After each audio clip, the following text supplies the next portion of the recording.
Rich dad poor dad chapter 5। 16 साल के Robert और माइक अमीर डैड के साथ हर उस मीटिंग में जाया करते थे जो वे अपने अकाउंटेंट्स, मैनेजर्स, इन्वेस्टर, एम्प्लॉयर्स के साथ रखा करते थे।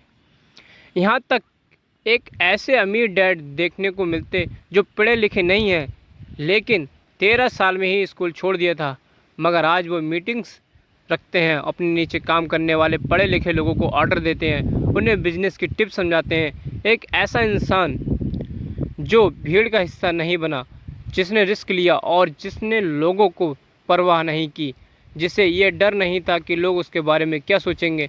इन मीटिंग्स का नतीजा ये हुआ कि लेखक और उसका दोस्त दोनों ही स्कूली पढ़ाई में मन नहीं लगा पाए। जब भी उनकी टीचर कोई काम देती थी, उन्हें रूल्स के हिसाब से करना होता था, तो उन्हें एहसास हुआ कि स्कूली पढ़ाई किस तरह से बच्चों की प्रतिभा को निखारने नहीं देती। उनकी क्रिएटिविटी को मारकर उन्हें एक सांचे में ढालकर इस समाज की एक मशीनी हिस्सा भर बना देती है।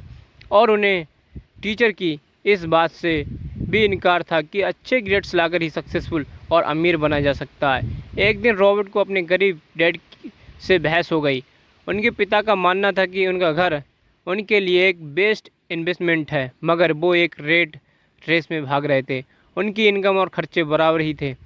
उन्हें पूरा करने के लिए उनके पास एक पल की भी फुर्सत नहीं थी। यही बात रॉबर्ट उन्हें समझाना चाह रहे थे कि उनके पिता के लिए वो घर एसेट नहीं बल्कि लायबिलिटीज है। घर पर उनके पैसे खर्च हो रहे हैं, बदले में मिल कुछ नहीं रहा। ये बात उनके गरीब डैड समझ नहीं पा रहे थे। यही फ़र्क है गरीब डैड और अमीर डैड के बीच। खैर, उनकी बहस चलती रही। उन्होंने अपने गरीब पिता को बताया कि अधिकतर लोगों की ज़िंदगी लोन चुकाने में ही निकल जाती है। जिस घर को वे खरीदते हैं और उसके लिए वे 30 साल तक लोन भरते हैं, फिर एक और बड़ा घर लेते हैं और पाना लोन रिन्यू करवाते हैं। अब घर की कीमत भी उस हिसाब से बढ़ेगी या नहीं, ये निर्भर करता है।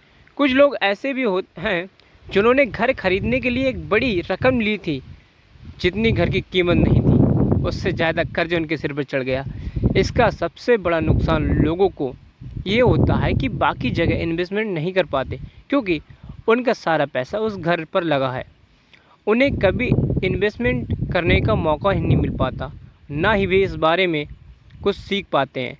इस तरह कई सारे एसेट्स उनके हाथ से निकल जाते हैं। अगर इसके बदले लोग सिर्फ एसेट पर ध्यान दें तो उनका फ्यूचर कहीं ज़्यादा बेहतर बन सकता है।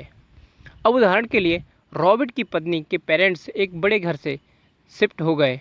उनका सोचना था कि उन अपने लिए बड़ा और नया घर लेना सही फैसला है, क्योंकि बाकियों की तरह उन्हें भी घर लेना एसेट लगता था। मगर वे ये जानकर हैरान हो गए कि उस प्रॉपर्टी टैक्स $1000 था। उनके लिए एक बड़ी कीमत थी, क्योंकि वे रिटायर हो चुके थे और इतना सारा पैसा टैक्स के रूप में भरना उनके रिटायरमेंट प्लान से बजट से बाहर था।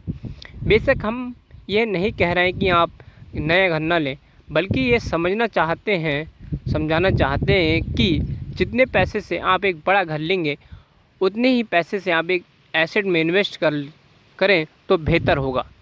आपका एसेट आपके लिए कमाई करेगा और कुछ ही समय बाद आपके पास इतना पैसा होगा कि आप आसानी से मनपसंद घर ले पाएंगे, वो भी बिना किसी लोन के।